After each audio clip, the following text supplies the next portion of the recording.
ओम नमो भगवते वासुदेवाय।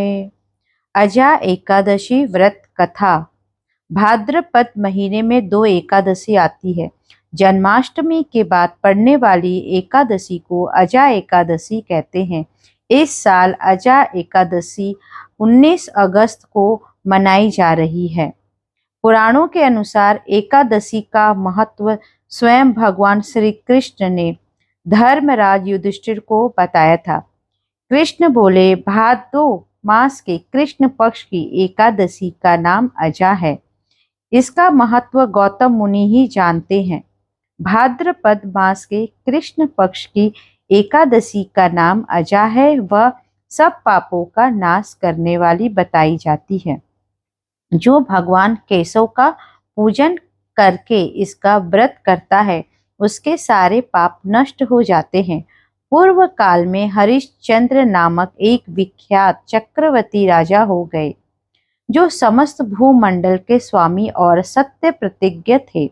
एक समय किसी कर्म का फल भोग प्राप्त होने पर उन्हें राज्य से भ्रष्ट होना पड़ा, जिसने युगों का परिवर्तन कर दिया।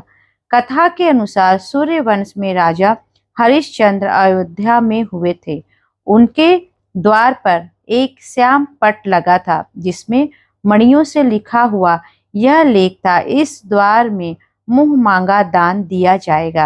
राजा ने अपनी पत्नी और पुत्र को बेचा और फिर अपने को भी बेच दिया। पुण्यात्मा होते हुए भी उन्हें चांडाल की दासता करनी पड़ी। वे मुर्दों का कफन लिया करते थे।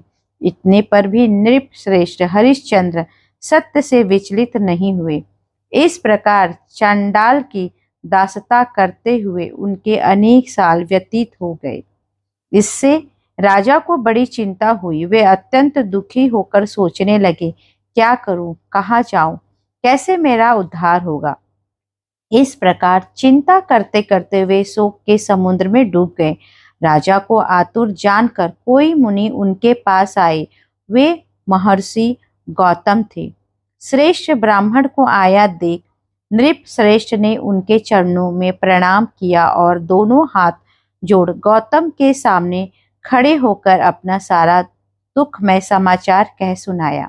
राजा की बात सुनकर गौतम ने कहा, राजन, भादो के कृष्ण पक्ष में अत्यंत कल्याणमयी अजा नाम की एकादशी आ रही है, जो पुण्य प्रदान करने वाली है। इसका व्रत करो, इससे पाप का अंत होता है। तुम्हारे भाग्य से आज के 7वें दिन एकादशी है।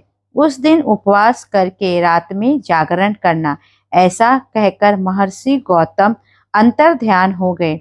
मुनि की बात सुनकर राजा हरिश्चंद्र ने उस उत्तम व्रत का अनुष्ठान किया। उस व्रत के प्रभाव से राजा सारे दुखों से पार हो गए। उन्हें पत्नी का सन्निधान और पुत्र का जीवन मिल गया। आकाश में दुंदुभिया बज उठी। देवलोक से फूलों की वर्षा होने लगी। एकादशी के प्रभाव से राजा ने अकंटक राज्य प्राप्त किया और अंत में वे पूर्वजन तथा परिजनों के साथ स्वर्ग लोक को प्राप्त हो गए। राजा युधिष्ठिर, जो मनुष्य ऐसा व्रत करते हैं, वे सब पापों से मुक्त हो स्वर्ग लोक में जाते हैं। इसके पढ़ने और सुनने से अश्वमेध यज्ञ का फल मिलता है। हरे कृष्णा कृष्ण कृष्ण हरे हरे, हरे राम राम राम हरे हरे। हरि बोल। ओम नमो भगवते